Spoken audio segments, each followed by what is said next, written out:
নমস্কার, বাংলা সেরা গল্পে সবাইকে জানাই স্বাগত। শুরু করছি আজকের গল্প।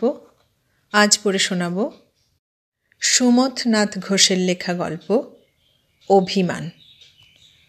তাহলে শুরু করি গল্প অভিমান।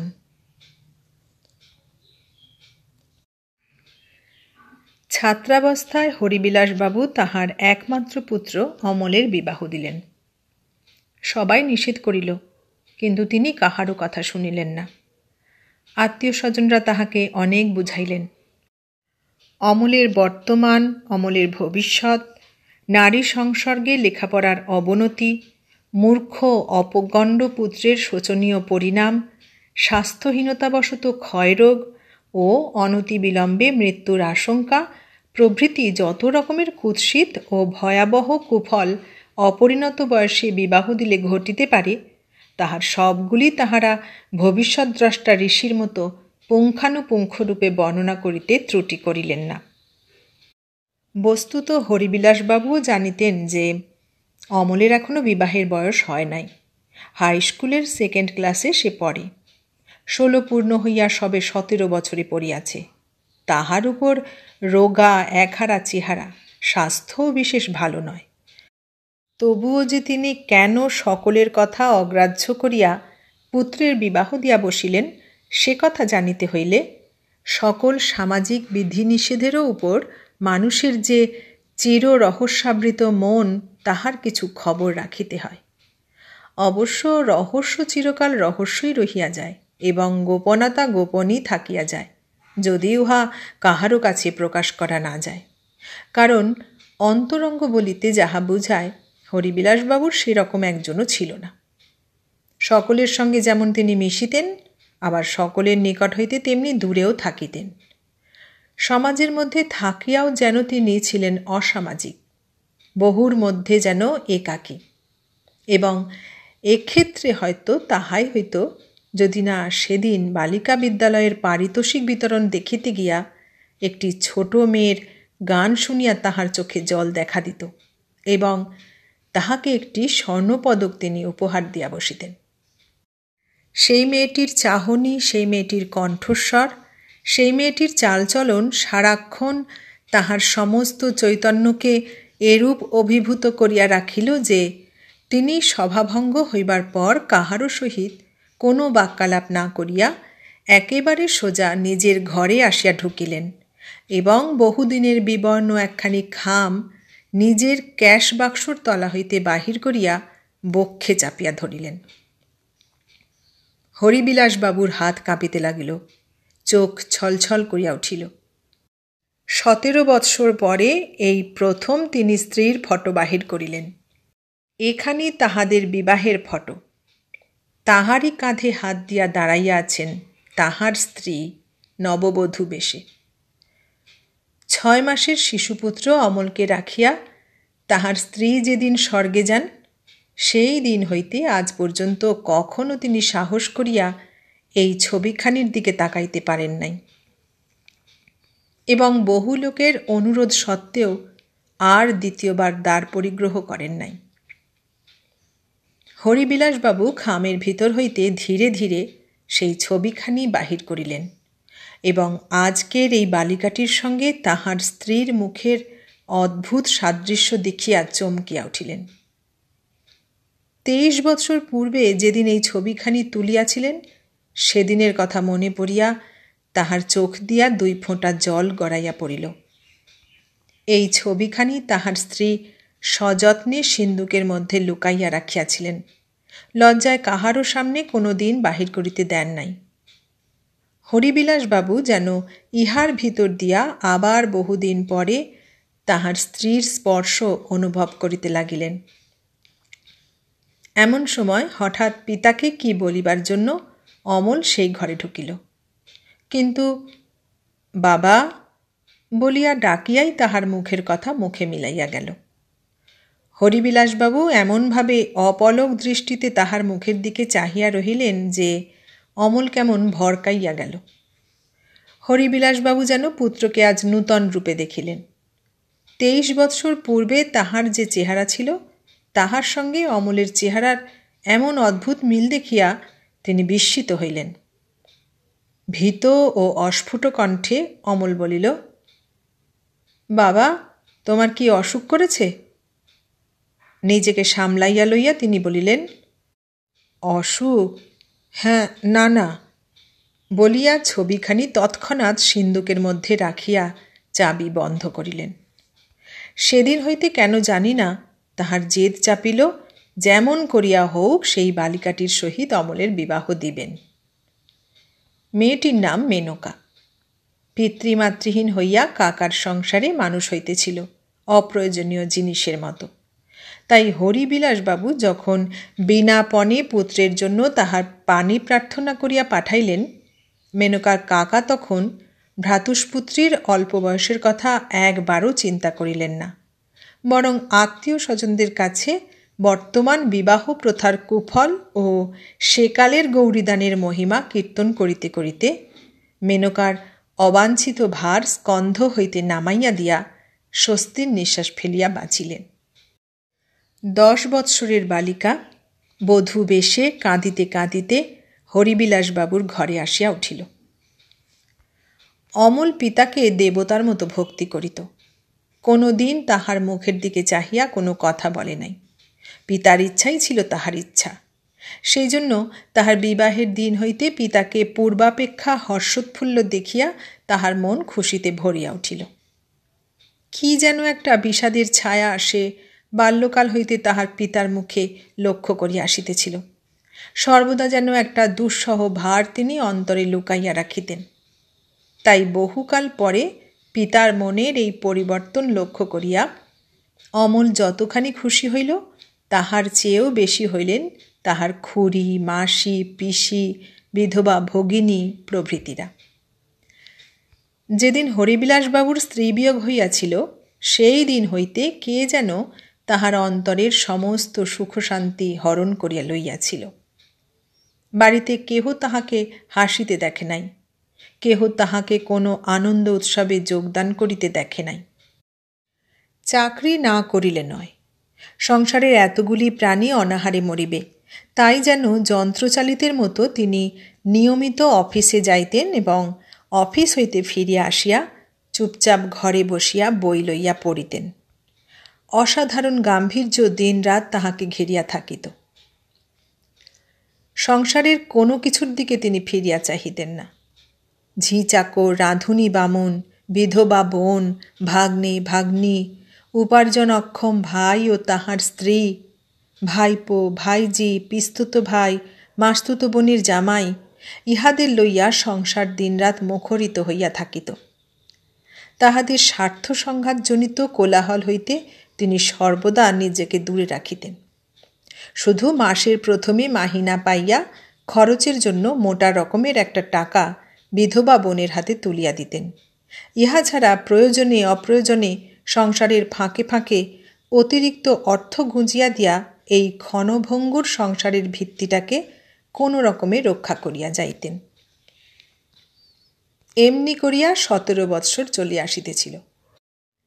কিন্তু যেদিন একমাত্র পুত্র অমলের বিবাহ দিয়া হরিবিলাসবাবু পুত্রবধূ ঘরে আনিলেন, সেই দিন হইতে যেন এই নিয়মের ব্যতিক্রম ঘটিল। তিনি ধীরে ধীরে নিজের হাতে আবার সংসারের ভার তুলিয়া লইলেন। নূতন আশা, নূতন উদ্যম, নূতন প্রেরণায় তাহার সারা দেহ সঞ্জীবিত হইয়া উঠিল।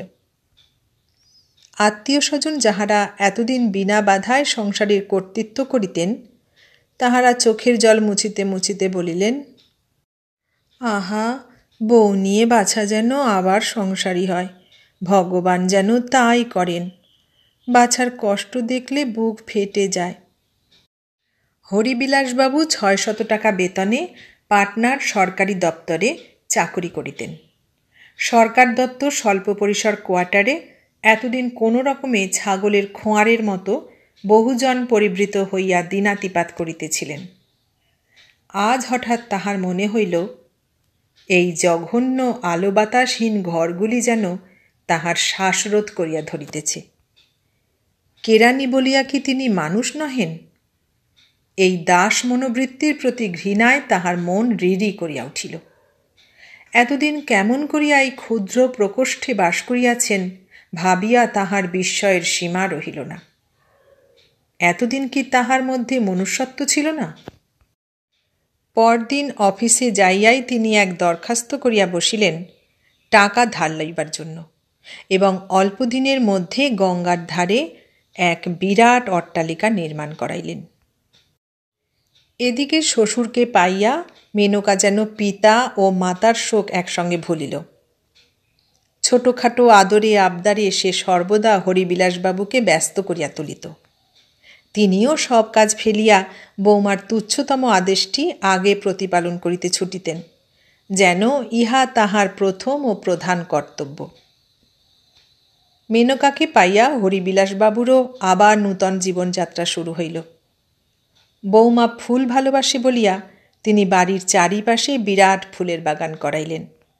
বৌমা রাজহাঁস দেখিতে ভালোবাসে বলিয়া বাগানের মাঝে একটি পুষ্করিণী কাটাইয়া তাহাতে রাজহাঁস ছাড়িয়া দিলেন। বৌমা হরিণ ভালোবাসে বলিয়া ছোট ছোট কতকগুলি হরিণ কিনিয়া আনিয়া বাগানে ছাড়িয়া রাখিলেন। মেনকা কখনো হরিণের পিছু পিছু সেই বাগানের মধ্যে ছুটিয়া বেড়াইত, কখনো বা হাঁসগুলিকে ঢিল মারিয়া ব্যস্ত করিয়া তুলিত। হরিবিলাসবাবুও তাহার পিছু পিছু বাগানে ছুটাছুটি করিয়া বেড়াইতেন। তিনি যেন ছিলেন তার খেলার সাথী। যদি তিনি কোনোদিন অনিচ্ছা প্রকাশ করিতেন, মেনকা জোর করিয়া তাহাকে টানিতে টানিতে বাগানে লইয়া যাইত, এবং কখনো বা সে নিজে রাগিয়া মুখ ভার করিয়া ঘরে বসিয়া থাকিত।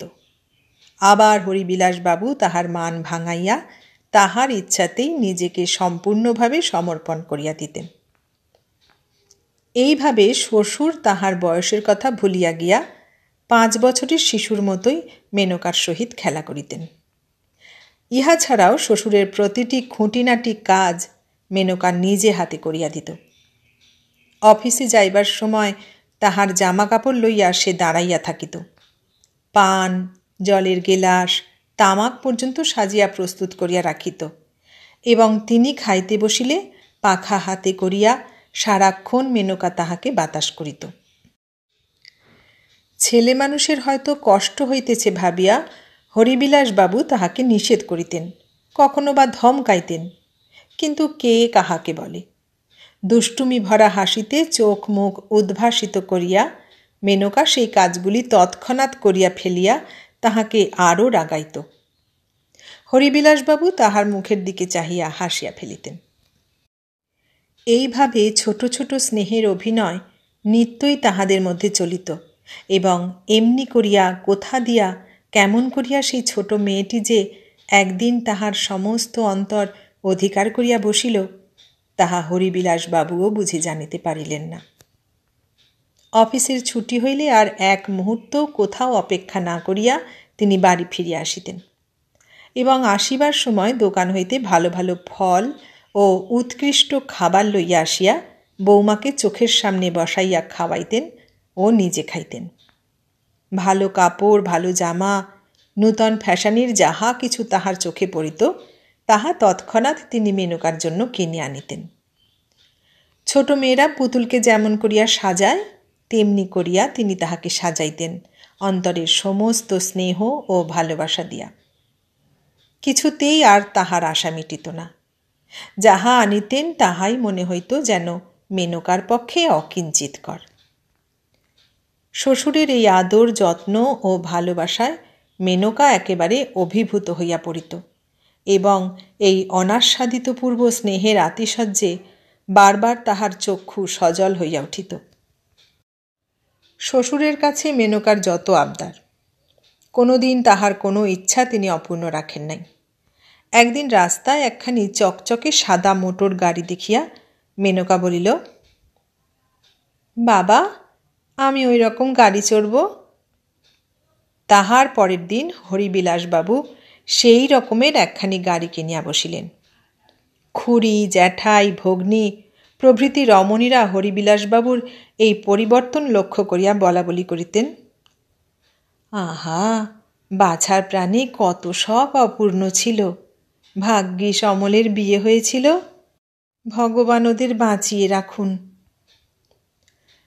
রাত্রে বিছানায় শুইয়া মেনকা অমলকে বলে, তোমার চেয়ে বাবা আমাকে ঢের বেশি ভালোবাসেন। অমল বলে, তোমার চেয়ে আমায় বেশি ভালোবাসেন। মেনকা বলে, ইস। অমল বলে, কখনো নয়। আমাকে বাবা মোটর গাড়ি কিনে দিয়েছেন, তোমাকে তো আর দেননি। আমাকে বাবা ঘোড়া কিনে দিয়েছেন, তোমাকে তো দেননি। মেনকা বলে, ঘোড়ার চেয়ে অনেক বেশি দাম মোটর গাড়ির, তাহলে বাবা নিশ্চয়ই আমাকে বেশি ভালোবাসেন। অমল বলে, ইস। মেনকা বলে, আমায় নিয়ে বাবা রোজ গাড়ি করে বেড়াতে যান, তোমায় তো আর নিয়ে যান না। তাড়াতাড়ি তাহার কথার উত্তর দিতে গিয়া অমল চুপ করিয়া যায়। হঠাৎ তাহার মনে হয়, সত্যই তো, রোজ বাবা মেনকাকে লইয়া বেড়াইতে যান, তাহা হইলে কি তিনি আমাকে তেমন ভালোবাসেন না? সঙ্গে সঙ্গে আবার তাহার মনে হয়, ধ্যাৎ, তা কি কখনো হয়? বাবা আমাকে কত ভালোবাসেন। মেনকা ছেলে মানুষ, তাই তাকে আদর করেন। এইভাবে তাহারা দুইজনে পিতৃস্নেহের ভাগ বাটোয়ারা লইয়া ঝগড়া করিতে করিতে একসময় ঘুমাইয়া পড়ে। তাহা ছাড়া সমস্ত দিন তাহারা পিঠোপিঠি ভাই বোনের মতো হাসিয়া খেলিয়া তুচ্ছ কারণে ঝগড়া করিয়া বাড়ি মাথায় করিয়া রাখে।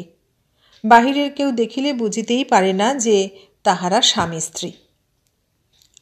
হরিবিলাসবাবু দুই চোখ ভরিয়া তাহাদের এই প্রেমলীলা দেখিতেন। দেখিয়া দেখিয়া তাহার যেন আর আশ মিটিত না। কিন্তু একদিন হঠাৎ যেন তাহার মনে হইল, এতটা বাড়াবাড়ি ভালো নয়। ইহাতে ছেলের স্বাস্থ্য ও লেখাপড়া উভয়ই নষ্ট হইতে পারে। তাই কতকটা জোর করিয়াই তিনি তাহাদের দূরে দূরে রাখিতে চেষ্টা করিতেন, এবং সেই উদ্দেশ্যে প্রত্যহ বিকালে তিনি বৌমাকে লইয়া আরও বেশিক্ষণ ধরিয়া বেড়াইতেন। হরিবিলাসবাবু নিজে মোটর চালাইতেন। কখনো অজস্র প্রশ্ন একসঙ্গে করিয়া মেনকা তাহাকে বিপদে ফেলিত। কখনো বা বলিত, বাবা, আমি গাড়ি চালাবো। রোজ রাত্রে বিছানায় শুইয়া মেনকা তাহার ভ্রমণ বৃত্তান্ত একে একে অমলকে শুনাইত। অমল তাহা শুনিতে শুনিতে ঘুমাইয়া পড়িত। একদিন রাগ করিয়া বলিত, যাও, শুনতে চাই না। কিংবা কোনো দিন বলিত, চুপ করো, আমার ভয়ানক ঘুম পেয়েছে। মেনকা তখন দুই হাতে তাহার গলা জড়াইয়া ধরিয়া বলিত, রাগ করো না গো, বাবা বলেছেন তুমি যখন বড় হবে, তোমার লেখাপড়া সব শেষ হয়ে যাবে, তখন তোমাকে একখানা আলাদা খুব বড় গাড়ি কিনে দেবেন, তুমি যত ইচ্ছে ঘুরে বেড়াবে। এখন দিলে তোমার এক্সামিনের ক্ষতি হবে কি না? অমল বলিত, চাই না আমি গাড়ি। এইভাবে দেখিতে দেখিতে 5 বছর কাটিয়া গেল, এবং কেমন করিয়া যে সকলের অজ্ঞাতসারে মেনকা কৈশোর পার হইয়া যৌবনে পদার্পণ করিল, তাহা হরিবিলাসবাবু কিংবা অমল কেহই বুঝিতে পারিল না। শুধু একদিন অপরাহ্নে শ্বশুরের সঙ্গে বেড়াইতে যাইবার জন্য মেনকা যখন আয়নার সম্মুখে দাঁড়াইয়া ধনুকের মতো বাঁকা ভ্রু দুটির মধ্যে সিন্দুরের টিপ পড়িতেছিল, তখন অমলের মনটা যেন কেমন হইয়া গেল। সে আস্তে আস্তে তাহার হাত দুইটি ধরিয়া বলিল, মিনু, আজ আর তুমি বেড়াতে যেও না, চলো আমরা দুজনে বাগানে ফুল তুলি গে। মেনকা বলিল, বাবা গাড়ি বার করে দাঁড়িয়ে আছেন, আমি না গেলে তিনি কি মনে করবেন? এই বলিয়া সে তাড়াতাড়ি নিচে চলিয়া গেল। অমলও আর তাহাকে বাধা দিল না। সে তাহার পিতাকে দেবতার মতোই ভক্তি করিত। শুধু অন্য দিনের মতো সেদিন অমল আর খেলিতে যাইতে পারিল না। তাহাদের গাড়ি যে পথে চলিয়া গেল, সেই দিকে চাহিয়া জানালার গড়াত ধরিয়া সে চুপ করিয়া দাঁড়াইয়া রহিল। মাঘের শীত কাটিয়া গিয়া হঠাৎ সেদিন গরমের হাওয়া বহিতেছিল। পশ্চিমের আকাশ হইতে অস্তগামী সূর্যের শেষ রক্তিম আভাটুকু আসিয়া অমলের মুখে চোখে পড়িয়া তাকে যেন কেমন বিষণ্ণ ও মলিন দেখাইতেছিল। পিসিমা বাড়ির গিন্নি, তিনি ভাবিয়াছিলেন অমল যেমন প্রত্যহ বৈকালে খেলিতে যায়, আজও বোধ হয় তেমনি গিয়াছে। তাই পাশের বাড়ির মিত্তির গিন্নির সঙ্গে ছাদে দাঁড়াইয়া উচ্চকণ্ঠে আলাপ করিতেছিলেন। বলি, বউ নয় তো মা, যেন ধিঙ্গি। এখনো কি শ্বশুরের সঙ্গে সেজে গুজে একলা বেড়াতে যাওয়া ভালো দেখায়? আরে এতই বা কেন? হোক না শ্বশুর।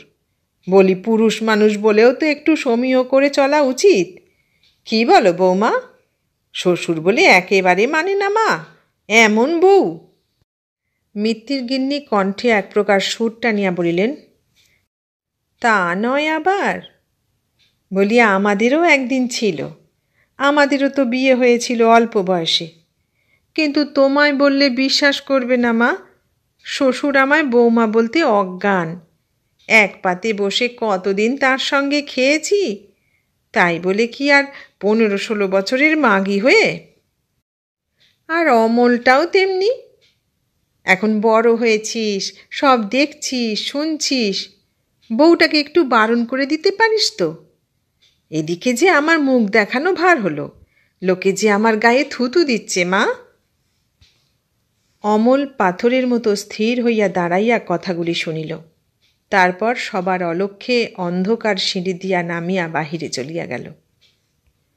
সেদিন আবার হরিবিলাসবাবু ফিরিতে সবচেয়ে বেশি রাত হইল। তিনি বৌমাকে লইয়া নূতন পাহাড় দেখাইবার জন্য গয়ার কাছে গিয়া পড়িয়াছিলেন।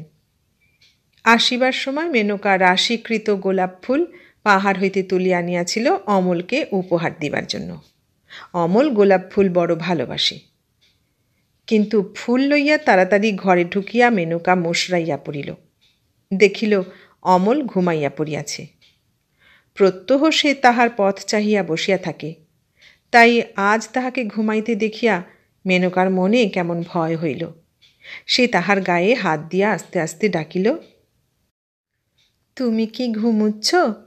দেখো, তোমার জন্যে কত ফুল এনেছি। অমল মুখ তুলিয়া তাহার মুখের দিকে চাহিয়া রইল, যেন সেখানে সে কি খুঁজিতে চেষ্টা করিতেছে। সেই চাহনির অর্থ বুঝিতে না পারিয়া মেনকার বুক কাঁপিয়া উঠিল। সে তাহার মাথায় হাত বুলাইতে বুলাইতে বলিল, কেন গো এমন করে আমার দিকে চেয়ে আছো? কি হয়েছে বলো না? অত্যন্ত অনিচ্ছা সত্ত্বে অমল বলিল, অসুখ করেছে। তুমি কিছু খাবে না? না। মেনকা ফুলগুলি তাহার মাথার কাছে রাখিয়া দিয়া কাপড় চোপড় ছাড়িল এবং কোনো রকমে 4টি ভাত খাইয়া আসিয়া শুইয়া পড়িল। গোলাপের গন্ধে তখন ঘরের বাতাস সুরভিত হইয়া উঠিয়াছিল। মেনকা যখন আলো নিভাইয়া শুইতে আসিল, অমল বলিল, ফুলগুলো বাইরে ফেলে দাও, বড্ড গন্ধ, আমি সহ্য করতে পারছি না। গোলাপের গন্ধ যাহার এত প্রিয় ছিল, তাহার মুখ হইতে এই কথা শুনিয়া মেনকা ভাবিল, নিশ্চয়ই অমলের অসুখ করিয়াছে।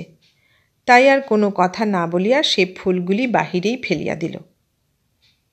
পরদিন সকালে উঠিয়া অমল নিজের পড়াশোনা করিল এবং যথারীতি কলেজে চলিয়া গেল। মেনকাও তেমনি নানা কাজের মধ্যে থাকিয়া তাহাকে আর কিছু জিজ্ঞাসা করিবার অবসর পাইল না। কলেজ হইতে অমল সেদিন দেরিতে ফিরিল, অনেক ক্লাস ছিল। মেনকা তখন যথারীতি বেড়াইতে যাইবার জন্য বেশভূষা করিতেছিল। ঘরে ঢুকিতেই হঠাৎ অমলের চোখ পড়িল তাহার জামা কাপড়ের দিকে। তাহার মনে হইল যেন সে অন্য দিনের চেয়ে আজ বিশেষভাবে সাজিয়াছে। মেনকার এ মূর্তি অন্য কোনো দিন সে দেখে নাই। এক প্রকার হিংস্র আনন্দে অমলের চোখ দুইটি জ্বলিয়া উঠিল। ধীর অথচ কঠিন পদক্ষেপে সে মেনকার কাছে অগ্রসর হইয়া বলিল, কার জন্যে আজ এমন অপরূপ সাজে সেজেছ? মেনকা তাহার স্বভাব সুন্দর হাসিতে চোখ মুখ উদ্ভাসিত করিয়া বলিল, তোমার জন্যে। আমার জন্যে না আর কারুর জন্যে? কি বলছো তুমি? বলছি এই যে, এই জামা কাপড় এখনই খুলে ফেলো, আমি তোমায় যেতে দেব না। এই বলিয়া সে পথ আগলাইয়া দাঁড়াইল। মেনকা প্রথমে মনে করিয়াছিল অমল বুঝি রসিকতা করিতেছে, তাই আবার হাসি মুখে বলিল, পথ ছাড়ো লক্ষ্মীটি, বাবা দাঁড়িয়ে আছেন। অকস্মাৎ উত্তেজিত কণ্ঠে অমল বলিল, না, পথ ছাড়ব না। দেখো, ছেলে মানুষই করো না। বাবা কখন থেকে গাড়ি নিয়ে দাঁড়িয়ে আছেন নিচে। থাকুন তিনি দাঁড়িয়ে, আমি কিছুতেই তোমায় যেতে দেব না। অনুনয় করিয়া তখন মেনকা বলিল, তোমার দুটি পায়ে পড়ি, পথ ছাড়ো। বাবা কি ভাবছেন বলো তো? রুক্ষস্বরে অমল উত্তর করিল, বাবা কি ভাবছেন জানি না, তবে পাড়ার লোকেরা যা ভাবছে তা শুনলে তুমিও কানে আঙুল দেবে। ক্রুদ্ধা ফণিনীর মতো গর্জন করিয়া উঠিয়া মেনকা বলিল, পাড়ার লোকেরা কি ভাবছে? তার মানে? তার মানে তুমি এখন আর ছেলে মানুষটি নও, আর বাবাও এমন কিছু বৃদ্ধ নন যে। চুপ! বলিয়া মেনকা দুই হাতে তাহার কান চাপিয়া ধরিল। উত্তেজনায় ক্রোধে তাহার সর্বশরীর কাঁপিতে লাগিল। তারপর সহসা বেশভূষা সমস্ত টানিয়া ছিঁড়িয়া খুলিয়া ফেলিয়া দিয়া বিছানায় আছড়াইয়া পড়িয়া ফুলিয়া ফুলিয়া কাঁদিতে লাগিল। দুঃখে, অভিমানে, ঘৃণায় তাহার মুখে আর কোনো কথা জোগাইল না। অমল নিষ্পলক দৃষ্টিতে তাহার দিকে চাহিয়া দাঁড়াইয়া রহিল।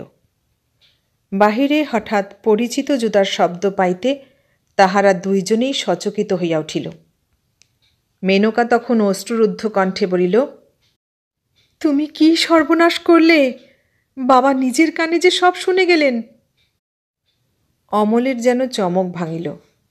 তাড়াতাড়ি দরজা খুলিয়া বাহিরে আসিতেই সে দেখিল চৌকাঠের পাশে একজোড়া জুতার স্পষ্ট দাগ।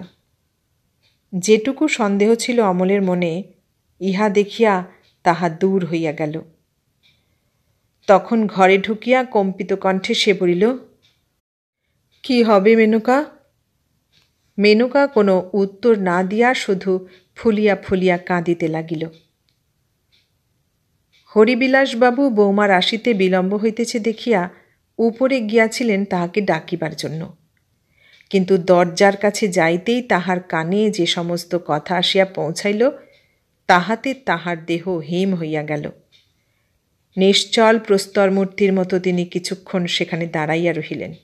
তারপর ধীরে ধীরে নামিয়া আসিয়া একাকী গাড়ি লইয়া বাহির হইয়া গেলেন। মোটরের শব্দ কানে যাইতেই মেনকা ধর্মর করিয়া বিছানা হইতে উঠিয়া একেবারে জানালায় আসিয়া দাঁড়াইল।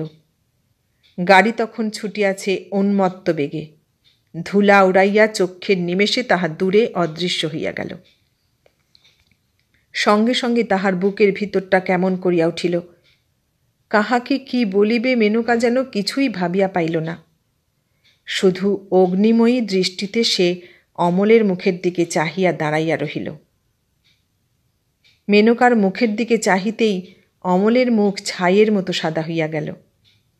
অপরাধীর মতো সে ঘাড় হেঁট করিয়া দাঁড়াইয়া রহিল। তাহারও মুখ দিয়া আর কোনো কথা বাহির হইল না, যেন এইমাত্র তাহাদের সম্মুখে বজ্রপাত হইয়া গেল। মেনকা কিছুক্ষণ চুপ করিয়া দাঁড়াইয়া থাকিয়া ধীরে ধীরে ঘর হইতে বাহির হইয়া গেল। তাহাকে কিছু বলিবার সাহসও আর অমলের রহিল না। পিসিমা তখন ভাঁড়ার ঘরে বসিয়া ঠাকুর ঘরের জন্য প্রদীপ সাজাইতেছিলেন। মেনকা একেবারে সোজা তাহার সামনে গিয়া দাঁড়াইল এবং বলিল, পিসিমা, আমি এখনই একবার বাপের বাড়ি যাব। অনেক দিন কাকাকে দেখিনি, বড় মন কেমন করছে।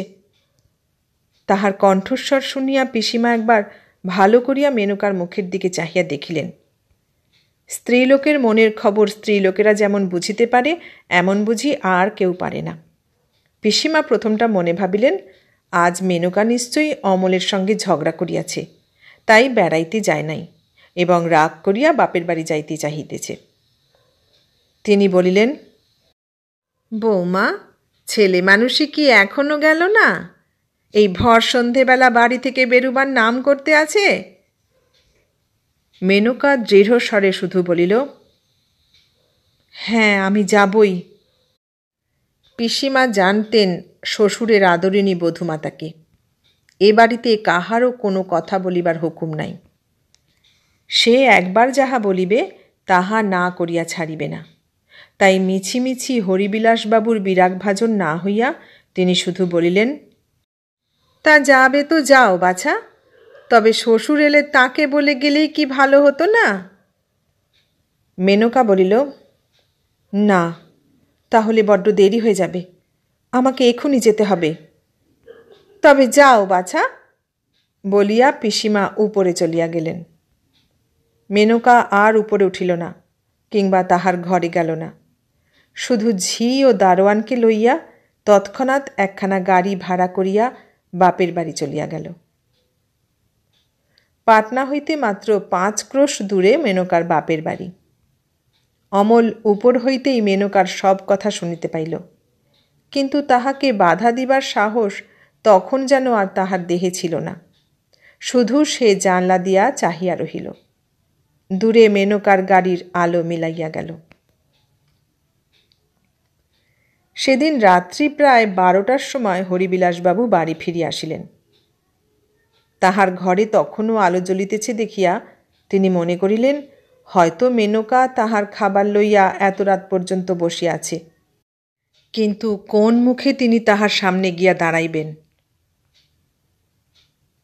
তাহার বুকের ভিতরটা বার কয়েক ঢিপ ঢিপ করিয়া উঠিল। তবু ধীরে ধীরে তিনি অগ্রসর হইতে লাগলেন ঘরের দিকে।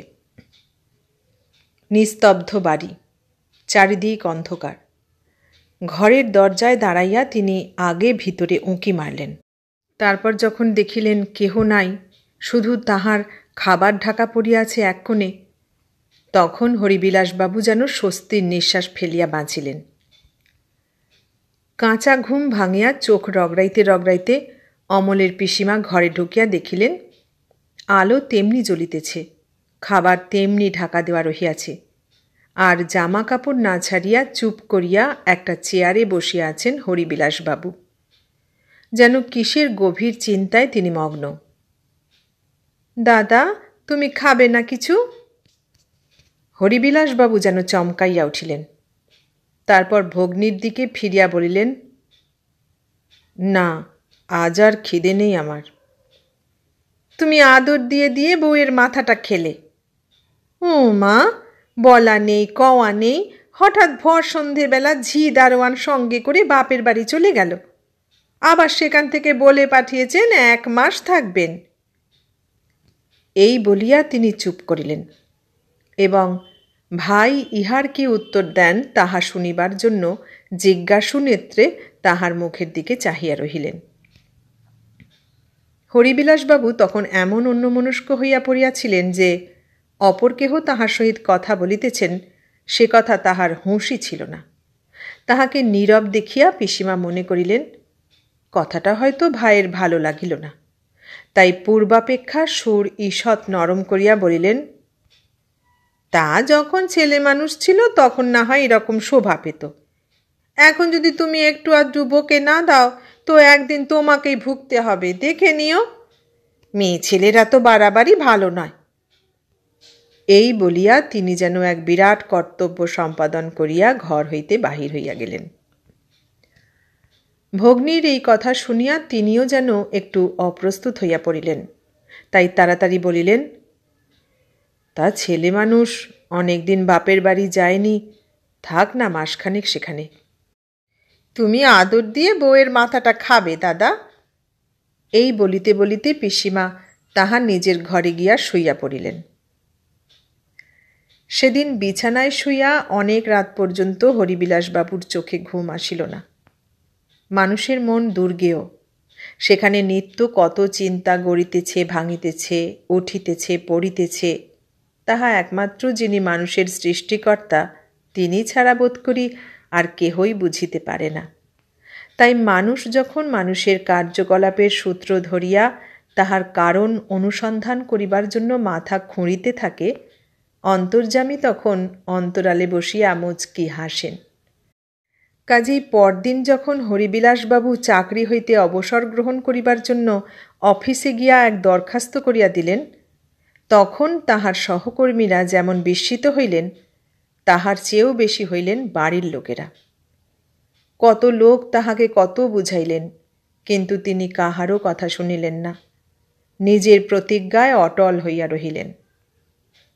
অমল সব শুনিয়াছিল, কিন্তু পিতার নিকট যাইয়া তাহাকে কিছু বলিতে তাহার সাহস হয় নাই।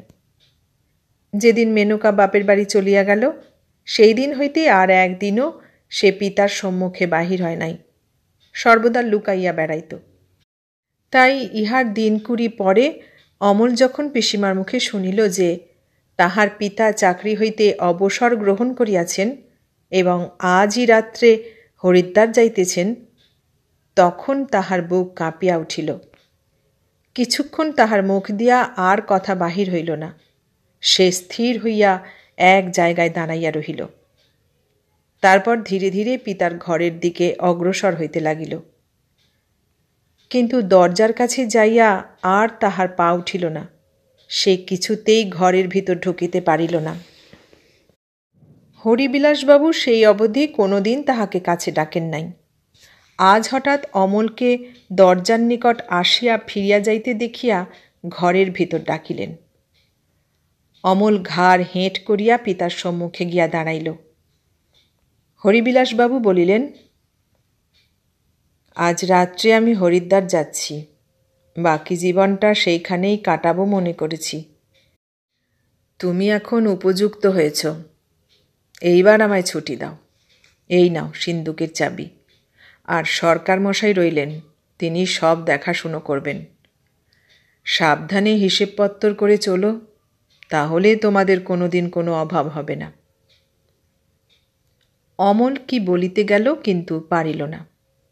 তাহার ঠোঁট দুইটি শুধু বার কয়েক কাঁপিয়া উঠিয়া থামিয়া গেল। চাবিটা হাতে লইয়া চোখের জল চাপিতে চাপিতে সে নিঃশব্দে ঘর হইতে বাহির হইয়া গেল। তখন সন্ধ্যা হইয়া গিয়াছে। অমাবস্যার গাঢ় অন্ধকারে বাগানের গাছপালা সব যেন প্রকৃতির সঙ্গে মসীলিপ্ত হইয়া একাকার হইয়া রহিয়াছে। উপরের বারান্দায় চুপ করিয়া দাঁড়াইয়া অমল ভাবিতে লাগিল, বোধহয় তাহারই অপরাধের জন্য আজ তাহার পিতা সংসার ছাড়িয়া বনবাসী হইতেছেন। কি জানি সেই মুহূর্তে কেন তাহার মনে হইতে লাগিল এই সমস্ত অনর্থের মূল সে নিজে। পুত্র হইয়া সেই যেন দাগা দিয়াছে পিতার মনে। ঘৃণায় তাহার সমস্ত মন কলুষিত হইয়া উঠিল। যেদিন হইতে তাহার জ্ঞান হইয়াছে সেই দিন হইতে তখন পর্যন্ত পিতার স্নেহের অজস্র স্মৃতি একসঙ্গে মনে পড়িয়া অমলের দুই চোখ জলে ভরিয়া উঠিল। একটা দুঃসহ গ্লানি তাহার বুক হইতে ঠেলিয়া উঠিয়া যেন কণ্ঠরোধ করিয়া ধরিতে লাগিল। হঠাৎ অমলের মনে হইল, এই সময় যদি মেনকা থাকিত তাহা হইলে হয়তো বাবার এই সংকল্প টলাইতে পারিত। তাই সেই কথা মনে হইবার সঙ্গে সঙ্গে সে একখানা ট্যাক্সি ভাড়া করিয়া ছুটিল শ্বশুর বাড়ি। রাত্রি 9টায় হরিদ্বার যাইবার গাড়ি। তখন 7টা বাজিয়াছে, আর মাত্র 2 ঘণ্টা বাকি। ঝঞ্ঝা বিক্ষুব্ধ সমুদ্রে পথহারা নাবিকের মতো উদ্ভ্রান্ত ও অসহায় দৃষ্টি লইয়া অমল একেবারে হাজির হইল মেনকার সামনে। মেনকা তখন একলা তাহার ঘরে বসিয়া চুপ করিয়া বাহিরের অন্ধকারের দিকে চাহিয়াছিল। অকস্মাৎ অমলকে ওই অবস্থায় সেখানে ঢুকিতে দেখিয়া সে তাড়াতাড়ি মাথায় কাপড় টানিয়া দিল। অমল বলিল, সর্বনাশ হয়েছে মিনু, বাবা সংসার ছেড়ে আজই হরিদ্বার চলে যাচ্ছেন। তুমি শিগগির চলো, তা না হলে বুঝি আর কেউ তাকে ফেরাতে পারবে না। এই বলিয়া ঝড়ের মতো এক নিঃশ্বাসে যাহা যাহা হইয়াছে সব একসঙ্গে বলিয়া ফেলিল। পাষাণ প্রতিমার মতো নীরব ও নিশ্চল হইয়া মেনকা সব কথা শুনিল। বোধ করি এইরকম একটা ভয়ানক কিছু শুনিবার আশঙ্কাই এতদিন সে করিয়াছিল। নিজের শ্বশুরকে সকলের চেয়ে ভালো করিয়া চিনিত একমাত্র মেনকা। তাই স্বামীর কথার কোনো উত্তর না দিয়া সে যখন চুপ করিয়া বসিয়া রহিল, অমল তখন রীতিমতো বিস্মিত হইল। তবুও কিছুক্ষণ পরে আবার সে বলিল, মিনু, শিগগির কাপড় পরে নাও, আর দেরি হলে হয়তো বাবার সঙ্গে দেখা পর্যন্ত হবে না। রাত 9টায় গাড়ি। মেনকা বলিল, আমি যাব না, তুমি যাও। তাহার কণ্ঠস্বরের এই দৃঢ়তা দেখিয়া অমল অবাক হইয়া গেল।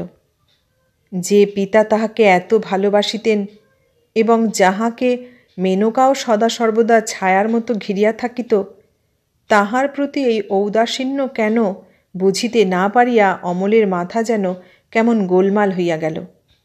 তথাপি সে আর একবার ব্যাকুল কণ্ঠে বলিল, মিনু, তোমার পায়ে পড়ি, একবার চলো। আমি জানি তুমি বললে বাবা কখনোই যেতে পারবেন না। মেনকা শান্ত কণ্ঠে শুধু জবাব দিল, না, তা হয় না। অমল তাহাকে অনেক সাধিল, অনেক অনুনয় বিনয় করিল, কিন্তু কিছুতেই রাজি করাইতে পারিল না। মেনকা আপনার সংকল্পে তেমনি অচল অটল হইয়া বসিয়া রহিল। অমল আরও কিছুক্ষণ চুপ করিয়া দাঁড়াইয়া থাকিয়া শেষে ধীরে ধীরে ঘর হইতে বাহির হইয়া গেল। মেনকা তাহাকে কোনো কথা জিজ্ঞাসা করিল না, এমনকি একবার বসিতে পর্যন্ত বলিল না। সে যেমনভাবে আসিয়াছিল ঠিক তেমনিভাবেই আবার চলিয়া গেল। সরকার মহাশয়ের মুখে হরিবিলাসবাবু শুনিয়াছিলেন যে এইমাত্র একখানা ট্যাক্সি করিয়া অমল কোথায় চলিয়া গিয়াছে। কোথায় যে গেল তাহা বোধ করি তিনি অনুমানে বুঝিতে পারিয়াছিলেন। তাই গাড়িতে মালপত্তর বোঝাই করিয়া সরকার মহাশয় যতই তাহাকে ট্রেনের সময় হইয়াছে বলিয়া তাগাদা দিতে লাগিলেন, ততই তিনি যাই যাই করিয়াও যাইতে পারিতেছিলেন না। মানবচক্ষুর অন্তরালে তাহার হৃদয়ের কোন গোপন কক্ষে কে যেন আর একজনের স্নেহব্যাকুল কণ্ঠের শেষ দুটি কথা শুনিবার জন্য তখনও সাগ্রহে প্রতীক্ষা করিয়াছিল। একসময় সরকার মহাশয় আসিয়া বলিয়া গেলেন, আর মাত্র 20 মিনিট আছে ট্রেনের, এখন না বাহির হইলে এ গাড়ি ধরিবার আর কোনো আশা নাই। একটু অপ্রস্তুত হইয়া পড়িয়া হরিবিলাসবাবু বলিলেন, এই চলো, যাচ্ছি। বলিয়া শেষবারের মতো তিনি দরজার উপরে যে দুর্গার ছবি ছিল তাহাকে প্রণাম করিয়া যেমন পা বাড়াইয়াছেন, ঠিক সেই মুহূর্তে বাহিরে একখানা মোটরের শব্দ হইল। তিনি থমকিয়া দাঁড়াইলেন। কাহার চরণের ধ্বনি যেন তাহার ঘরের দিকে আসিতে লাগিল। কিন্তু মিনিটখানেক পরে একলা নতমুখে ঘরে আসিয়া ঢুকিল অমল এবং পিতাকে প্রণাম করিয়া তাহার পায়ের ধুলা লইয়া মাথায় রাখিতে গিয়া কাঁদিয়া ফেলিল। শুধু মুহূর্তের জন্য যেন হরিবিলাসবাবুর চক্ষু অমলের পিছন দিকে একবার কাহাকে দেখিবার জন্য ব্যাকুল হইয়া উঠিল, কিন্তু তাহার পর কোনো কথা না বলিয়া এক হাতে তিনি অমলের চোখের জল মুছাইয়া দিয়া নিঃশব্দে ঘর হইতে বাহিরে গিয়া মোটরে উঠিলেন। গাড়ি ছাড়িয়া দিল।